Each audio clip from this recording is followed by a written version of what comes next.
요즘 저도 그렇고 주변에도 보면요. 자꾸 뭘 깜빡깜빡 잊어버린다는 분들이 많아요. 그러면 덜컥 겁부터 나잖아요. 이게 그냥, 나이 들어서 그런 건망증인지. 네, 맞아요. 아니면 혹시 뭐 더 안 좋은 신호는 아닐까 걱정들 많이 하시죠? 네. 그래서 오늘 저희가 좀 제대로 파헤쳐 보려고 합니다. 신경과 전문의 선생님들 설명이랑 또 여러 자료들을 바탕으로요. 이 건망증하고 그 경도 인지장애 그리고 치매 이 세 가지가 어떻게 다른 건지. 특히 그 경도인지 장애라는 거 이게 좀 생소하실 수도 있는데 사실 굉장히 중요한 단계거든요. 맞아요. 오늘 그 부분에 좀 더 초점을 맞춰서 여러분 궁금증 확 풀어드리겠습니다. 네, 좋습니다. 우선 치매부터 확실히 짚고 넘어가야 할 것 같은데요. 흔히들 치매하면 그냥 기억력 문제 이렇게만 생각하시잖아요. 네, 그쵸. 뭐 자꾸 잊어버리는 거. 근데 사실은 그보다 훨씬 넓은 개념이에요. 단순히 뭘 자꾸 잊는 거, 기억력 저하 이거 말고요. 아, 기억력 말고 또 다른 게 있나요? 그럼요.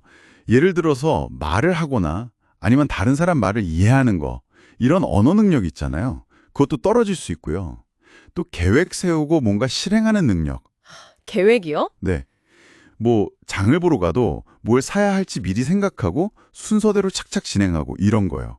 그런 게 잘 안 되는 거죠.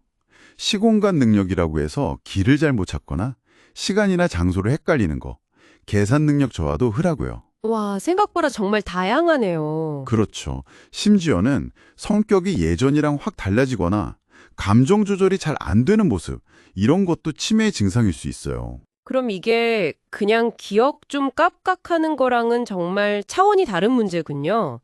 그럼, 이 정도면 치매다. 이렇게 판단하는, 뭐랄까, 결정적인 기준 같은 게 있을까요?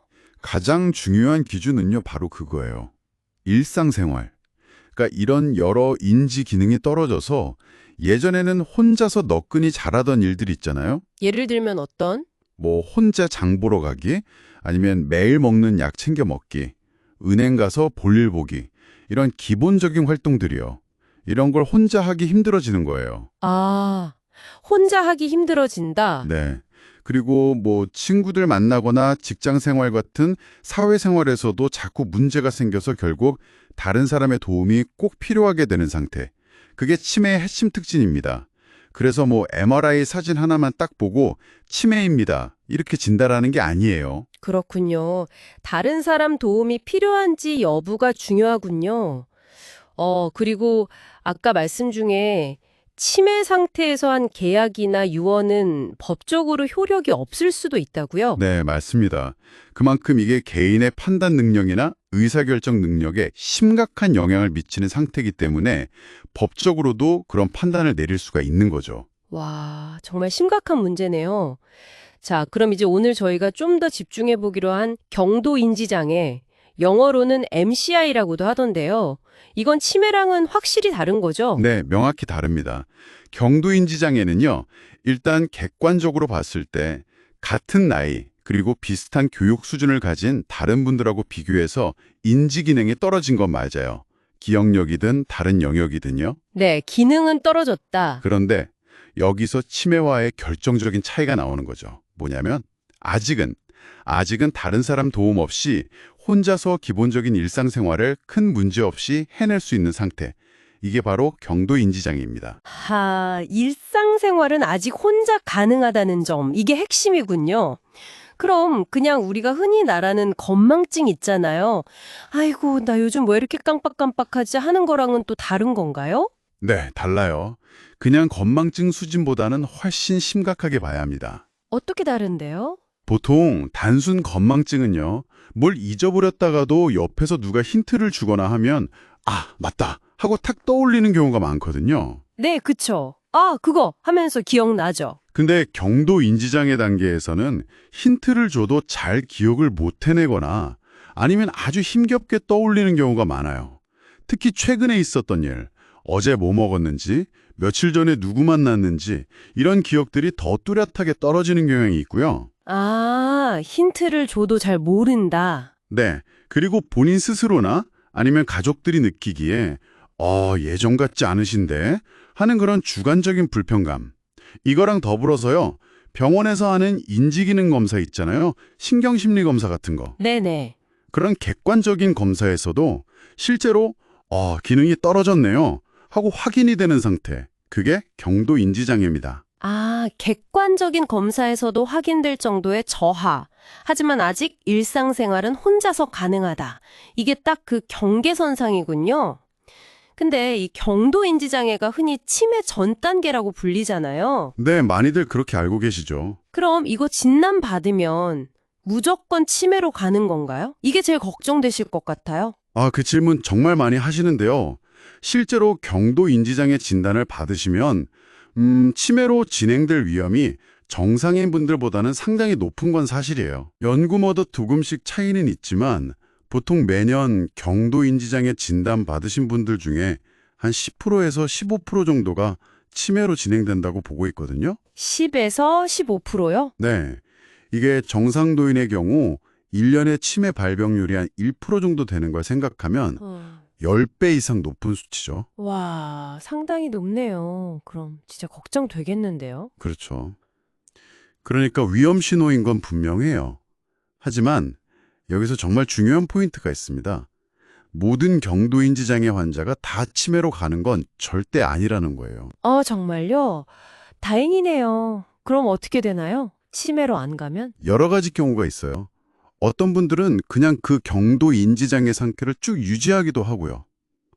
또 놀랍게도 일부는 다시 정상 인지 기능으로 회복되기도 합니다. 회복이요? 정상으로 돌아오기도 한다고요? 네, 가능합니다. 물론 흔한 경우는 아니지만 그런 사례들도 분명히 있어요. 또 반대로 어떤 분들은 경도인지장애 단계를 뚜렷하게 거치지 않고 바로 치매로 진단되는 경우도 있고요. 아, 경과가 정말 다양하군요. 네, 그러니까 정리를 하자면 경도인지장애는 분명 치매로 갈 수 있는 아주 강력한 위험 신호는 맞아요. 하지만 이게 무슨 피할 수 없는 치매행 열차표는 절대 아니라는 거. 이걸 꼭 기억해 주셨으면 좋겠어요. 네, 희망적인 부분이 분명히 있네요. 위험 신호이지만 필연은 아니다. 그럼 이 중요한 시기, 경도인지장애 단계에서 우리가 좀 적극적으로 할 수 있는 일들이 있을까요? 아까 골든타임이라는 표현도 쓰셨잖아요. 맞습니다. 정말 골든타임 기회의 창이라고 할 수 있는 시기죠. 왜냐하면 이 단계에서 어떻게 관리하고 노력하느냐에 따라서 치매로 가는 속도를 늦추거나 아니면 아예 막을 수도 있고요.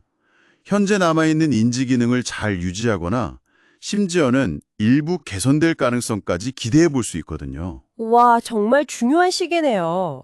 그럼 뭘 해야 할까요? 구체적으로요? 여러 가지가 있는데요. 가장 강조되는 것 중 하나가 바로 운동입니다. 규칙적인 운동이요. 운동이요? 어떤 운동이 좋은가요? 특히 걷기나 수영 같은 유산소 운동, 그리고 근력 운동을 같이 해주는 게 좋습니다. 이게 뇌로 가는 혈액순환을 좋게 하고 신경세포를 보호하는 효과가 있다는 연구 결과가 아주 많아요. 아, 유산소랑 근력 운동 둘 다. 네. 그리고 또 중요한 게 인지활동이에요. 뇌를 계속 써야죠. 가만히 놔두면 녹쓰는 것처럼요. 뇌를 쓴다는 건 뭐 예를 들면? 새로운 걸 배우는 거 있잖아요. 외국어든 악기든 뭐든요. 아니면 꾸준히 책을 읽거나 신문을 보거나 퍼즐이나 보드게임 같은 걸 즐기는 것도 좋고요. 뇌를 자꾸 자극하는 활동들이죠. 네. 뭔가 계속 머리를 쓰게 만드는 거군요. 그렇죠. 그리고 식습관, 이것도 빼놓을 수 없죠.